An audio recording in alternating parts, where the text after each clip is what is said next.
Première lecture. Lecture du livre du prophète Isaïe. Ainsi parle le Seigneur à son Messie, à Cyrus, qu'il a pris par la main pour lui soumettre les nations et désarmer les rois, pour lui ouvrir les portes à deux battants, car aucune porte ne restera fermée, à cause de mon serviteur Jacob, d'Israël mon élu, je t'ai appelé par ton nom, je t'ai donné un titre, alors que tu ne me connaissais pas. Je suis le Seigneur, il n'en est pas d'autre, hors moi, pas de Dieu. Je t'ai rendu puissant, alors que tu ne me connaissais pas, pour que l'on sache, de l'Orient à l'Occident, qu'il n'y a rien en dehors de moi. Je suis le Seigneur, il n'en est pas d'autre. Parole du Seigneur.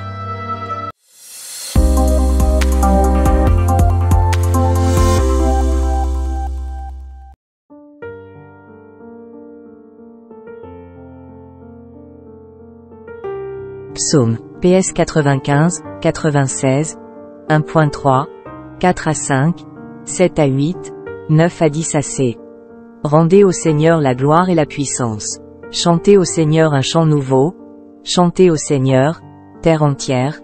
Racontez à tous les peuples sa gloire, à toutes les nations ses merveilles.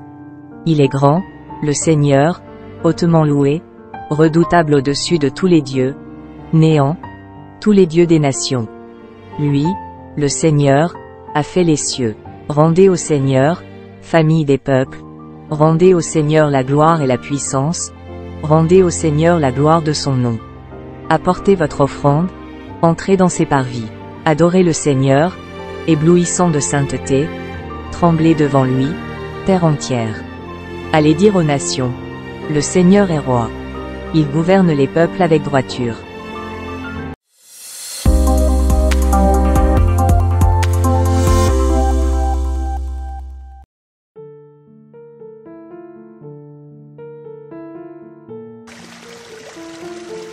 Deuxième lecture. Lecture de la première lettre de Saint Paul apôtre aux Thessaloniciens.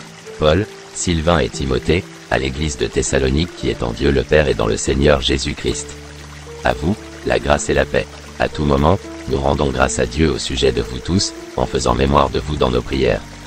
Sans cesse, nous nous souvenons que votre foi est active, que votre charité se donne de la peine, que votre espérance tient bon en notre Seigneur Jésus-Christ, en présence de Dieu notre Père. Nous le savons, frères bien-aimés de Dieu, vous avez été choisis par lui.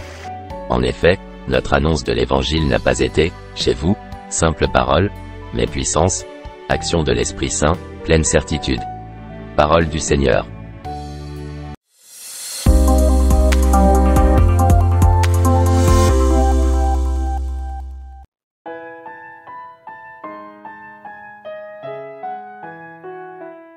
Évangile. Évangile de Jésus-Christ selon saint Matthieu.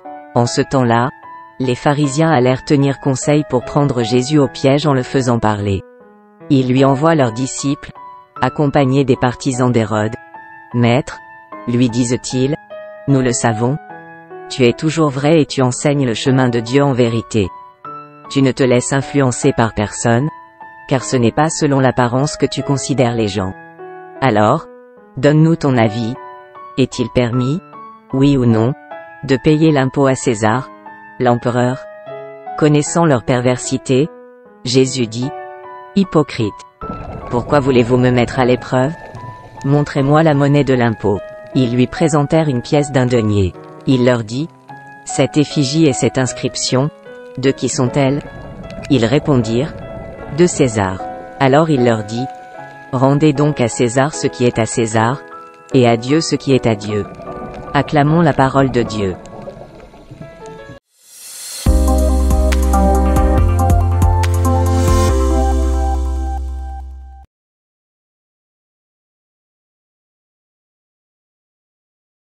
Seigneur, shalom.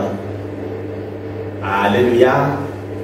Aujourd'hui, nous célébrons le dimanche de la mission. À ce dimanche de la mission, qui est aussi le 29e dimanche du temps ordinaire de l'année liturgique A, pour la première fois, les Juifs,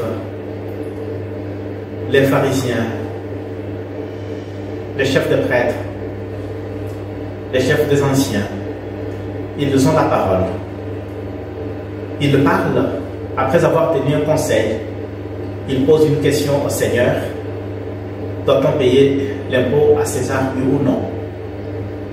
Et le Seigneur, sachant bien que cette question était une question piège, qu'il ne pouvait pas vraiment leur dire de ne pas payer l'impôt, ou qu'il ne pouvait pas leur dire quelque chose contraire à ce qu'eux-mêmes attendaient déjà pour qu'ils puissent le condamner à mort, alors que son heure n'était pas encore arrivée.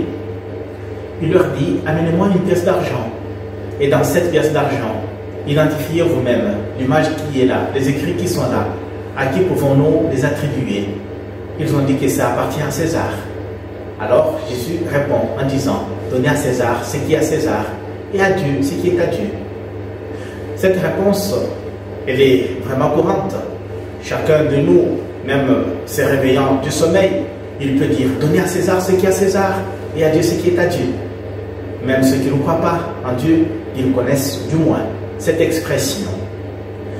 Mais est-ce que le Seigneur voudrait dire qu'il y a quelque chose à opposer entre le temporel et le spirituel? Non, c'est parce que ici, il faut se situer dans des contextes. Le contexte était celui-ci. Ces pharisiens, ils cherchaient à ce que Jésus leur dise qu'il ne faut pas payer l'impôt, afin qu'ils aillent dire à l'empereur que voilà, c'est monsieur-là qui s'est dit roi des Juifs, il est venu révolter le peuple contre ton pouvoir. Car le peuple juif était dominé, était sous le régime des Romains. Et s'ils disaient qu'il faut donner l'impôt, alors ils allaient dire, mais voilà, il s'est dit roi des Juifs, mais en entre-temps, il est collabo. Il partage quelque chose en commun avec ceux qui nous dominent. Donc, il n'est pas venu pour nous libérer comme il le déclare lui-même. Il est venu pour que nous puissions continuer toujours à souffrir. Il est venu pour que nous puissions continuer toujours à manquer notre liberté, à manquer notre souveraineté.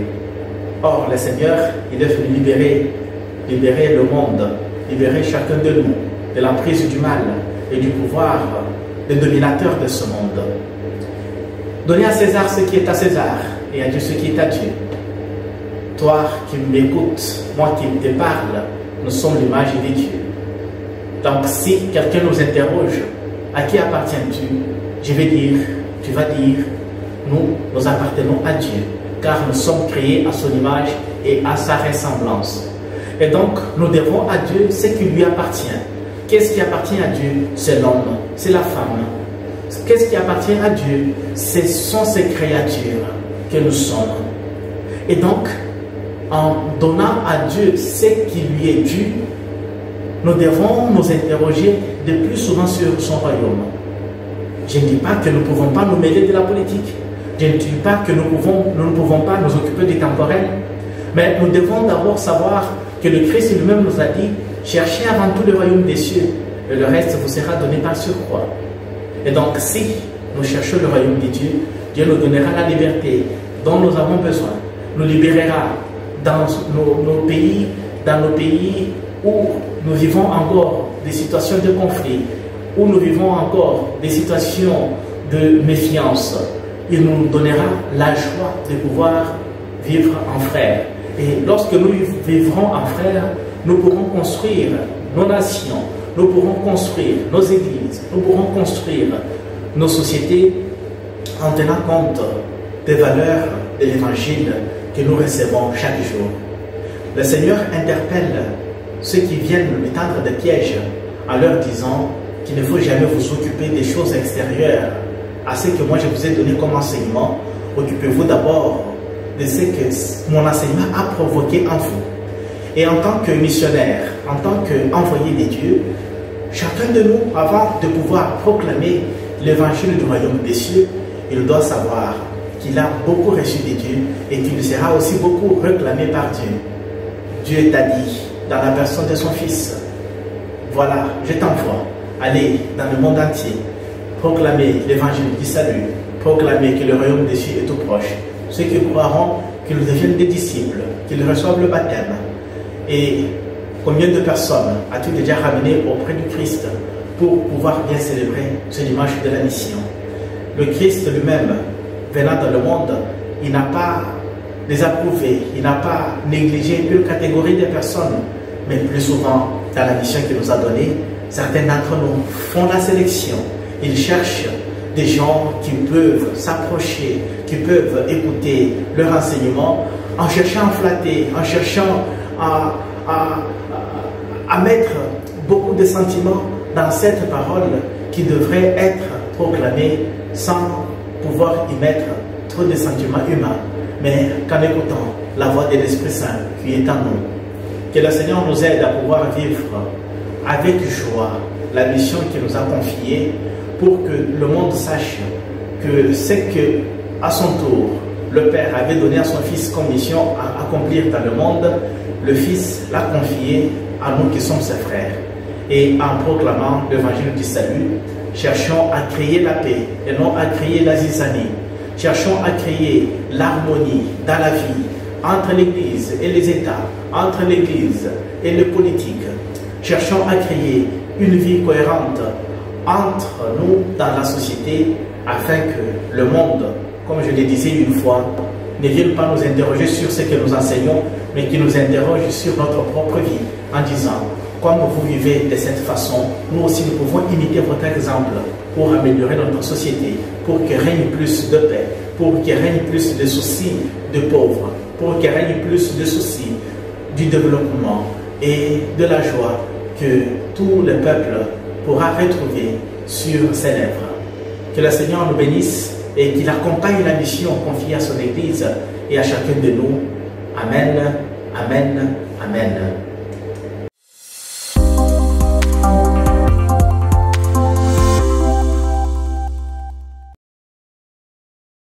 Le saint de ce 22 octobre est saint Jean-Paul II. Karol Józef Wojtyła naît à Wadowice, en Pologne, en 1920. Sa famille et son enfance sont marquées par divers deuils. En 1939, quand l'Allemagne nazie envahit la Pologne, le Troisième Reich ferme l'université Jagiellon de Cracovie qu'il fréquentait. C'est ainsi que le jeune Karol commence à travailler, d'abord dans une carrière, puis dans l'industrie chimique Solvay pour pouvoir gagner de quoi vivre et éviter la déportation en Allemagne. À partir de 1942, en se sentant appelé au sacerdoce, il suit les cours de formation au grand séminaire clandestin de Cracovie, dirigé par l'archevêque Adam Stefan Sapieha. À la fin de la guerre, Karol peut continuer ses études au grand séminaire de Cracovie et à la faculté de théologie de l'université Jagiellon, jusqu'à son ordination sacerdotale en 1946. En 1948 il reçoit sa première charge, en Pologne, comme coadjuteur dans la paroisse de Nigowice, près de Cracovie, puis dans celle de Saint-Florian, en ville. Il est aumônier des étudiants universitaires jusqu'en 1951, et par la suite, il enseignera la théologie morale et l'éthique au grand séminaire de Cracovie et à la faculté de théologie de Lublin. Le 13 janvier 1964 il est nommé archevêque de Cracovie par Paul VI, qui le crée cardinal 3 ans plus tard. Aussitôt après il participe au Concile Vatican II où il donne une importante contribution pour la rédaction de la Constitution Gaudium Spes. Après la disparition prématurée de Jean-Paul II, Karol Wojtyła, contre tout pronostic, est élu pape le 16 octobre 1978. C'est le premier pape non-italien après 455 ans, depuis Adrien VI, et le premier pape polonais de l'histoire et aussi le premier pontife en provenance d'un pays de langue slave. Son pontificat commence aussitôt à enregistrer des records, ses voyages apostoliques dans le monde, expression de sa constante sollicitude pastorale de successeur de Pierre pour toutes les églises, sont au nombre de 100.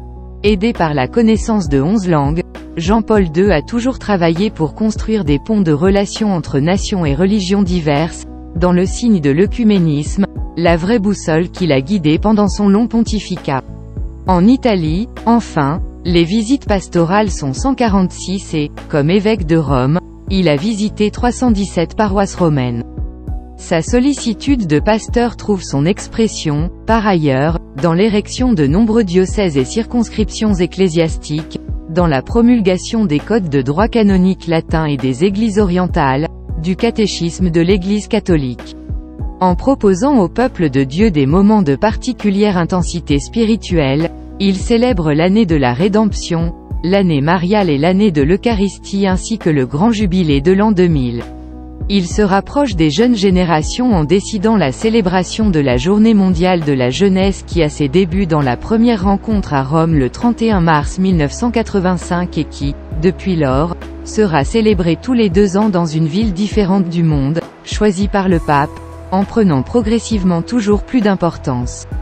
Aucun autre pape avant lui n'avait rencontré autant de personnes que Jean-Paul II, aux audiences générales de mercredi, environ plus de 1160, avec la participation de plus de 17 600 000 pèlerins, sans compter toutes les autres audiences spéciales et les cérémonies religieuses, et les millions de fidèles dont il a serré la main et donné une caresse au cours des visites pastorales en Italie et dans le monde.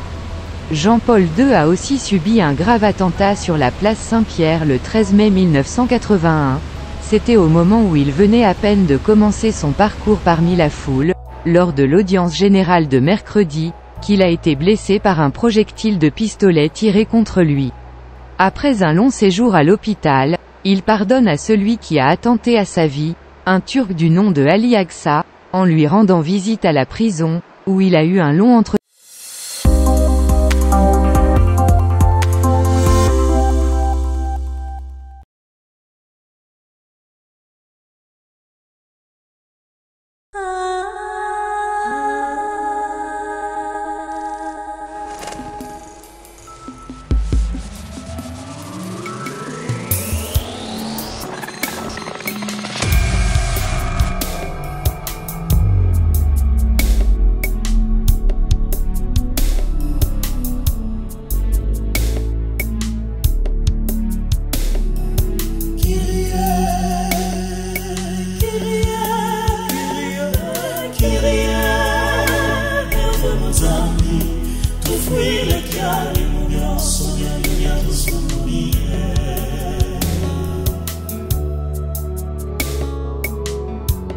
Seigneur Jésus, toi qui as reçu l'onction du Père pour être le pasteur, la tête de l'Église, prends pitié de nous. Amen. Kyrie, Kyrie, Zambi, nous fuis le cœur.